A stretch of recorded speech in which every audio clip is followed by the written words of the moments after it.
Hey guys, it's me Kiana. Welcome back to my channel. Today we're going to be doing my December wrap up. In the month of December, I read 10 books. I have 5 physical copies here with me. The other 5 I do not own. And it's going to be like a semi-long video, so let's go ahead and just get started with the video. So the first book I read in December was Lumberjanes Volume 2, Friendship to the Mask. I do not know who they are by still to this day. I can't remember. Okay. But it's basically this camp, and it's an all-girl camp. And after the first one, when it's like they basically have like Apollo and Artemis in their camps, shit like that, they're friends now. So it's basically like a normal day for half of them, that they're trying to get normal badges because nothing has attacked them. Or no, this is the one with Apollo and Artemis, that they basically have to help these two try. Okay, so basically Apollo's in the boys camp, Artemis is in the girls camp, and they have to help Artemis before Apollo gets this thing because it gives them all powers. But that doesn't happen, and it goes to one of the girls campers, and I really did enjoy this. And I gave this, I want to say, a 4 out of 5 stars.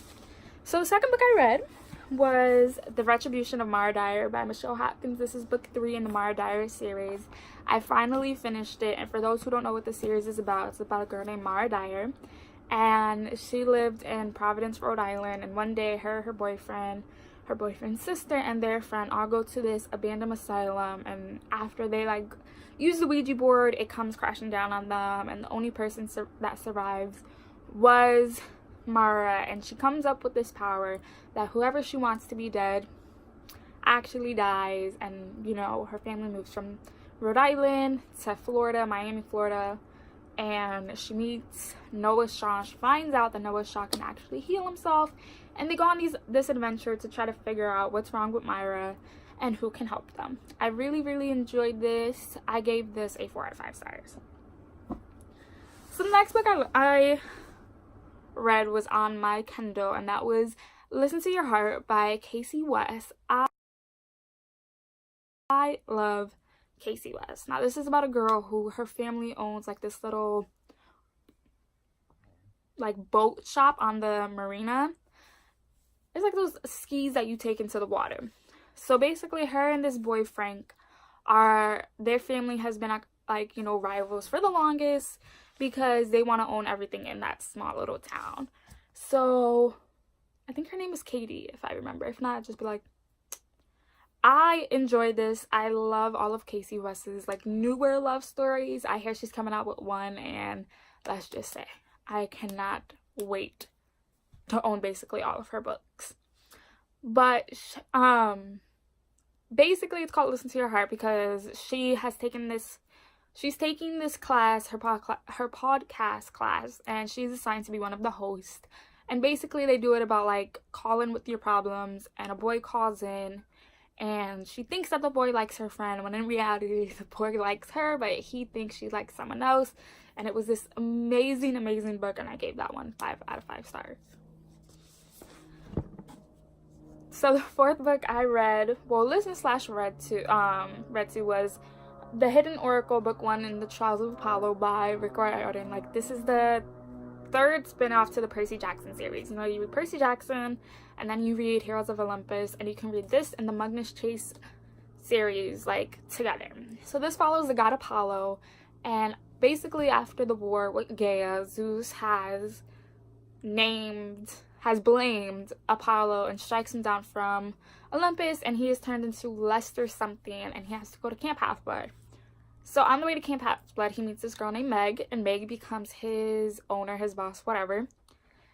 And he has to basically do anything she says. So if she says, shut up, he can't talk until she gives him permission, and shit like that. So then he learns that he goes to Camp Half-Blood, and he finds out from Chiron that kids have started to go missing. That when they go by the forest, they don't remember what happens, but then they go missing. So Apollo, after two of his children are taken, he tries to go out and find them, and shit happens, and it was an amazing book. In the beginning, I couldn't get into it because, you know, I was reading a physical, but once you get halfway with the audiobook, then you can probably pick back up with the physical copy. And I really, really did enjoy this. This was a 4 out of 5 stars. So the 5th book I read was Queen of Shadows by Sarah J Maas. This is book 4 in her Throne of Glass series, as you can see them right there. And it has finally taken me 2 years to read this 648 page book, and I loved every second of it. So everyone knows that I tab and I do a book talk about this. I will be recording my Queen of Shadows book talks really soon, but I'll leave my other 3 on the eye right here. For those who don't know what anything in Throne of Glass series is, it's about a girl named Selena Sedadorian, and she is basically Adrenaline's best assassin. And when she was 17 years old, she was thrown into Endover, which is their slave camp, and a year later, Prince Dorian, the crown prince, takes her out, says, if you compete in my father's champion, like in his like competition, then you'll be his champion, and in 4 to 5 years you'll have your freedom. She does that, she wins, and she goes through these trials. And in the book 3, Hair of Fire, she's sent to Wonderland to kill the king and the crown prince, when she actually meets her great aunt and Prince Rowan, and Rowan trains her to her abilities with her fae powers. And it is an amazing freaking book, and I love this, and this was a 5 out of 5 stars. Okay, 6th book, I listened to Vengeful by V.E. Schwab. It's the 2nd book to Vicious, which is right here, and it picks up a couple years after Vicious. You know, when they bring back Victor Vale, and we are introduced to 2 more characters, Marcella and June. Now, June can, whoever she touches, she can morph into them later. Like, they're like an outfit stored in her mind. And then we meet Marcella, and her husband has tried to kill her. And when she comes to, whatever she touches, when she's angry, turns to, like, sand. It's a really weird concept, but I enjoyed it. And if V.E. Schwab does, like, another book, I need, like, a June backstory, because I want to know what happened for her to get this power. It was a very interesting concept, because we jumped back and forth to like 5 years ago to now. We get more of Dominic's, I think that's how you say his name, character, of him working with Eon now, and how they still have Eli Vale locked up instead of killing him and all of that. And it was an interesting book, to say the least, and that was a 4 out of 5 stars. Okay, so the 7th book I read was Lumberjanes Volume 3, A Terrible Plan. And this is basically that the girls have a free day at their camp, that they can do anything they want to get badges. Now, 3 of them go do that, while the other 2 follow the bear lady, and she somehow goes to this land with dinosaurs to get back her reading glasses. It was the funniest thing ever. I didn't enjoy it though as much as I did with the first 2, so I ended up giving that one 3 stars. So the 8th book I read was Harry Potter and the Goblet of Fire by J.K. Rowling. This is book 4 in the Harry Potter series, and we are introduced to 2 new magical schools, Durmstrang, which is like the Bulgarian one, and then Burbogs, which is the French one. And we're introduced to the Triwizard Tournament, which is those 3 schools coming together. 3 people's names, 1 from each school, is picked out, and you know, they compete, but a 4th name is pulled out, and of course it's Harry Potter. And we're introduced to new characters like Mad-Eye Moody, who was an Auror, and we learned shit about that. And I really enjoyed it. Everyone knows Prisoner of Azkaban is my favorite book, but after that, Goblet of Fire comes up in a close second, and I gave this one 3.5 out of 5 stars. So the 9th book, only this one and the next one, was The Young Elites by Marie Lu. I tried to read this like 2 years ago when I was a senior in high school, and I got to like 25%.